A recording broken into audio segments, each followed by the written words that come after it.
ત્રણ નદી છે અને ત્રણ મંદિર છે અને એક ફૂલની દુકાન છે. તમારે અહીંયાથી ફૂલની દુકાનેથી ફૂલ લેવાના છે અને ત્રણેય મંદિર પર ચડાવવાના છે. તમે મંદિર પર ફૂલ ચડાવો એની પહેલા તમારે નદીમાંથી પસાર થવું જ પડે. એટલે તમે નદીમાંથી પસાર થાવ એટલે ફૂલની જે સંખ્યા હોય તે બમણી થઈ જાય. તમે માનો કે અહીંથી 5 ફૂલ લીધા તો અહીંયાથી પસાર થાવ એટલે 10 થઈ જાય.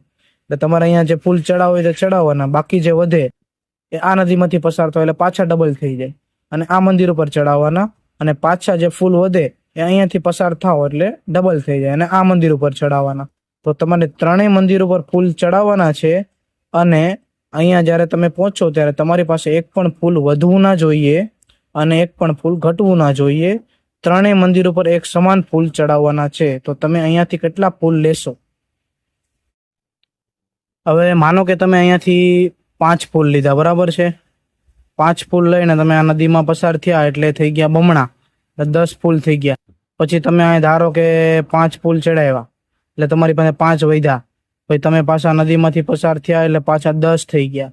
પાછા તમે અહીંયા 5 ચડાવ્યા અને 5 તમારી પાસે વધ્યા. પછી તમે આ નદીમાંથી પસાર થયા એટલે પાછા 10 થઈ ગયા અને પાછા અહીંયા તમે 5 ચડાવો કે 10 ચડાવો તો 10 ચડાવો તો બધા ઉપર સમાન ના થાય, અને 5 ચડાવો તો તમારી પાસે 5 ફૂલ વધારે. તો તમે કેટલા ફૂલ અહીંયાથી લ્યો કે તમારી પાસે એક પણ ફૂલ ના વધે અને તમામ મંદિર ઉપર એક સમાન ફૂલ ચડી જાય?